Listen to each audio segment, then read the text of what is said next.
Wala po silang balak magbigay ng trabaho. Ginagamit lang pong pambingwit, panloko, yung pong pangako na sila ay makakapagtrabaho sa labas ng bansa.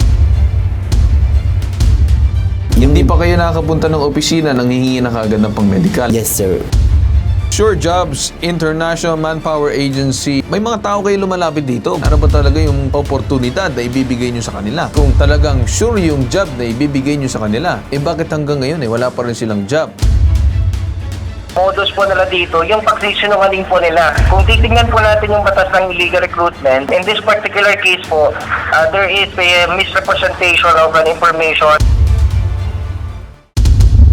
Pumunta kayo sa isang recruitment agency na may pangako sana na ipapadala kayo sa Saudi Arabia. Tama ba ito? Yes. Paano ba kayo napunta dun sa agency niyo? Last year po, sir, nag-post si Jelena po, anak ng isang staff po dun sa agency. Na-hiring sila ng cleaners papuntang Saudi po. Nag-post sa Facebook? Yes po. Okay. Nag-inquire po kami, sinabi po yung agency nila, Sure Jobs International Manpower po. In-explain niya po sa amin, tapos yung sa bayad ng medical, ganito ganun. So, November 4, sir, lumuwas na kami ng Maynila for medical sa November 4 po. Ngayon, nung pag-inquire nyo, may binanggit ba na brief sa inyo na kapag mag-a-apply kayo dito, ito yung mga posibleng trabaho ang meron kami or mapagpadalhan kayo sa abroad, ito yung mga bansa. Meron bang ganong klaseng binabanggit?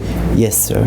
Ngayon, anong sinabi nung susunod? Na-contact nyo na, nakausap nyo na, ano yung susunod na sinabi nitong kausap nyo? Luwas na kayo, i-send nyo na sa akin yung pambayad ng medical nyo. Nagbigay muna kayo ng pambayad kaagad ng medical? Yes, sir. Hindi pa kayo nakakapunta ng opisina nang hihingi na kaagad ng pang-medical? Yes, sir. Okay, nag-medical. Pagkatapos ng resulta ng medical, anong ginawa niyo susunod? Nag-promise siya na for MMR po, nagpa-send po ulit ng tignan. Ano tong MMR? MMR vaccine, sir. At pagkatapos, Nagpa-send ng 1,000 pesos po kasi pambayad po dun sa MMR. sige, sabihin na natin compliance ng medical. Pagkatapos ng medical, anong ginawa? Yun, sir, puro postpone na po. Hindi, wala bang binanggit muna na bago nag-medical? Wala bang binanggit na possible job order? Itong mga posibleng trabaho? Wala bang binabanggit na gano'n? Wala po, sir. Wala bang maayos na briefing kung ano ba yung mga posibleng trabaho na gagawin ninyo doon? Wala po. Tinanong namin kung ano na po yung next na proseso. Anong sinabi po. nila? Mag-antay lang kayo. Galit po siya pag nagtatanong na po kami, sir. Okay, pagdating dun sa pagde-deploy or ng possible job opportunity, wala sila mabanggit. Wala po, sir. Matanong ko lang sa inyong lahat, magkano ang nakuha sa inyo? Bali 6,000 po, sir. 6,000 tapos 6K, so 36,000 mahigit ang nakuha. 25 applicants ka. At 25 applicants. Pero yung focus lang natin dito sa 6 muna yan nandito. Alright. Ngayon, kung pag-uusapan natin itong nangyaring medical, tapos itong hindi pa rin kayo na-deploy, kailan kayo nagsimula na mag-apply dun sa agency? October po, sir. Last year. Yes po. Tapos ngayon ay Feb 2026 na, magmamarso na. Yes po. Wala pa rin silang sagot. Wala po, sir. Ano bang pangalan nitong agency nyo? Sure Jobs International Manpower. Sinubukan tawagan ng helpdesk, ibabitag mo ang inireklamong agency na Sure Jobs International Manpower Agency. Nakailang tawag at text tayo pero kasalukuyan hindi pa rin sumasagot sa ating tanggapan. Ang masasabi ko dito sa Sure Jobs International Manpower Agency Corporation, may mga tao kayo lumalapit dito. Bakit medical kagad yung pinag-uusapan? Ano ba talaga yung oportunidad na ibibigay nyo sa kanila? Yan na number 1 na tanong ko dito sa Sure Jobs. Kasi kung talagang sure yung job na ibibigay nyo sa kanila, bakit hanggang ngayon wala pa rin silang job? Ay, hindi dapat Sure Jobs yung pangalan yan. Dapat hindi Sure Jobs yung naging pangalan ng kumpanya.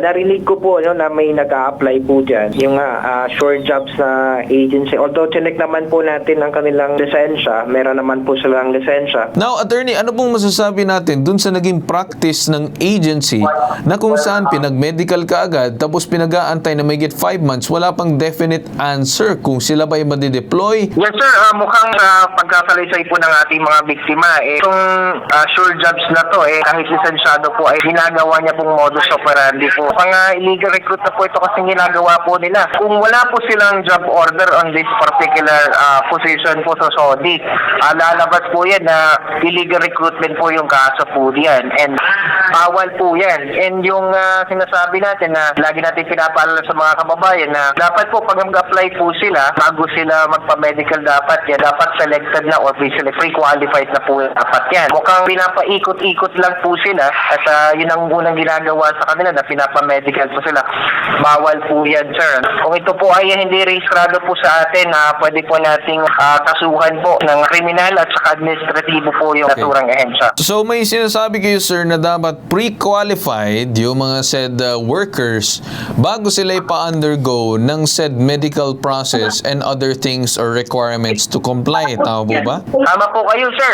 Base po sa batas po natin, hindi po dapat basta-basta magpapamedical. Dapat po, meron ng at least job offer po ang isang aplikante o kaya meron ng pinirmahang kontrata bago po ito ipapamedical po. Pero ang nakikita ko po, modus po nila dito, yung pagsisinungaling po nila. Kung titignan po natin yung batas ng illegal recruitment, meron po nga tinatawag na misrepresentation of information. In this particular case po, there is a misrepresentation of an information as to the existence or non-existence of their job orders. Doon po, sasabit po ito, kakasuhan po natin itong ahensya na po ito. Okay. So, totoo ba yun, sir, yung mga binabanggit na ganyang klaseng memo or sudden advisories na ganyan, na in the midst na nahingian na sila ng pang-medical?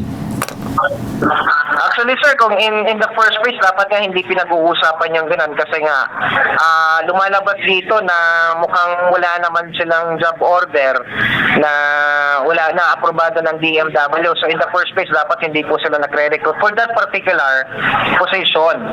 So mukhang tagilid po yung sinasabi na may mga bagong requirements kasi po kung meron talagang job order po yan, meron talagang manpower request yan, pinoproseso po yan sa ating MWOs and lalabas po sa system po natin yan. Ayon sa ating initial investigation po, sir, mukhang tama po yung mga complainants po natin. Mukhang wala po kasing job order po para sa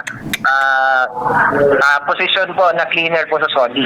Posible ba na within this week may inspection na ng ating DMW yung said lugar and then posible mapasara na din ito or if not, mapatawag ka agad? Yes, sir. Agad-agad po yan. Magdi-dispatch po tayo agad ng ating mag-iimbestiga po dyan. Naimbitahan ko rin yung mga complainants po na nandyan po sa inyo na para makuhanan po natin ang tamang affidavit. So na po, para po may pasara po natin ito kaya ay makasuhan po natin ito. Ang nadinig ko po higit sa 25 po ba yung sinisingil ng medical certificate fee. Tama po ba yun? 5? Attorney. Oh, wow. Kaya po tayo napapawaw kasi yan po lahat nakatungtong Ginoong Carl Tulfo. Doon po sa pangako sa mga tao na itong medical certificate at ngayon yung hinihinging diploma, mapakondisyon po para po makapagtrabaho sa labas ng bansa. Pagka po ganun, delikado po yung katayuan noong mga nangako. Bakit po? Meron po tayong Republic Act 1002. Pakinggan ito ng mga nang-recruit dyan o mga kumuha sa mga taong nagre-reklamo. Ang touch po, hinisimpleng illegal recruitment yung kanilang ginawa. Bakit po ba? Ano ba ang economic sabotage sa ilalim ng Republic Act 10,022? Yan po yung expanded illegal recruitment law. Itinuturing na economic sabotage ang pagkaka-recruit o di kaya yung pangangako man lamang ng trabaho sa labas ng bansa sa abroad. Pag ito po'y ginawa ng 3 o higit pang tao o di kaya ang nabiktima nila 3 o higit pang biktima. Ito po'y 25 o kung mas marami pa. So maliwanag economic sabotage. Bakit po natin itinidiin?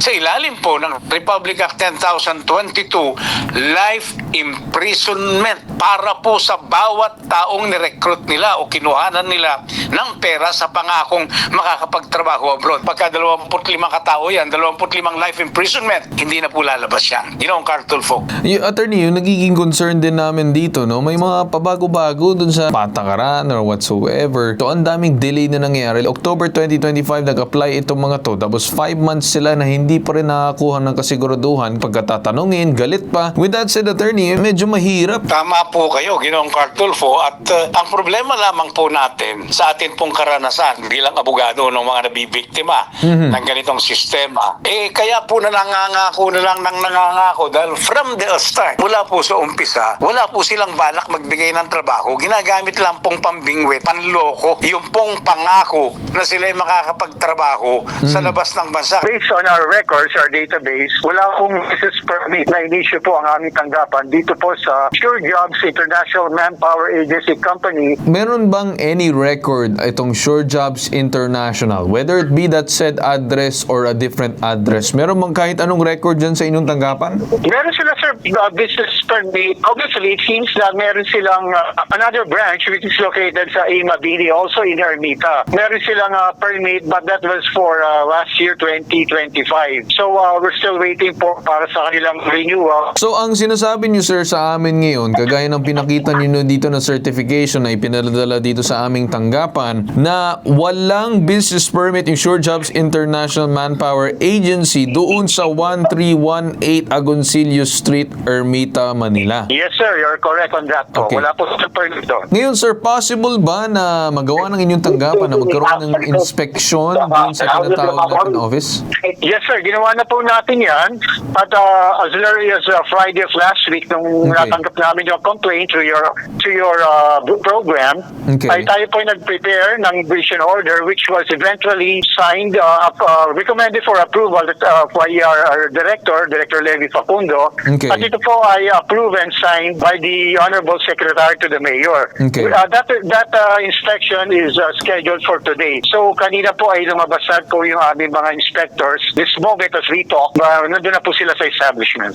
May papayo po natin sa help desk ipabitag mo na mabigyan po natin sila ng referral doon po sa Task Force on Anti-Illegal Recruitment ng Department of Justice. Alam ko po, buhay pa po yung organisasyon na yon, yung unit na yan sa Department of Justice, at alam ko pong yan, pinagbibigyan po ng mas matinding gawain ni Justice Secretary Vida sa kasalukuyang kapanahunan. So, Okay. mabigyan po natin ng sulat, mabigyan ng referral para po mahabol na yung mga taong yan dahil wala pong piyansa yung mga illegal recruiters na yan, lalo't napakarami nitong nagre-reklamo sa help desk ipabitag mo. Sa inyong lahat, naintindihan niyo na kung anong gagawin ng ating Business Permits of Manila tsaka nitong mismong DMW. Mismong itong mga agency na pinag-uusapan natin na Sure Jobs ay mukhang wala silang job order para sa inyo. Yes po. Mukhang mga kuha lang sila pera, medical kaagad. Actually, pinagtataka nga ng attorney ng DMW, bakit yung kinuhanan ng medical kaagad eh. So that in itself pa lang, sabi nila attorney na may problema dyan.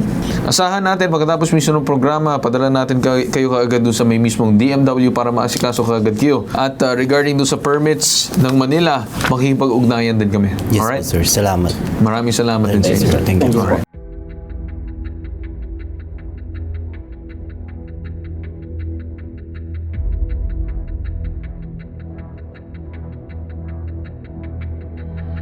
Lubos kaming nagpapasalamat kila Sir Ben at saka kay Sir Carl sa pagtulong niyo sa amin dahil dito nabigyan ulit kami ng pag-asa na makapag-abroad ulit, na sana matapos na itong problema na to para makapag forward na po kami lahat. Lubos-lubusan po ang pasasalamat po namin kay Sir Ben and then kay Sir Carl.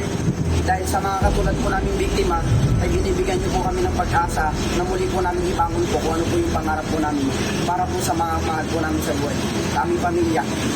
Maraming salamat po. Mabuhay po kayo.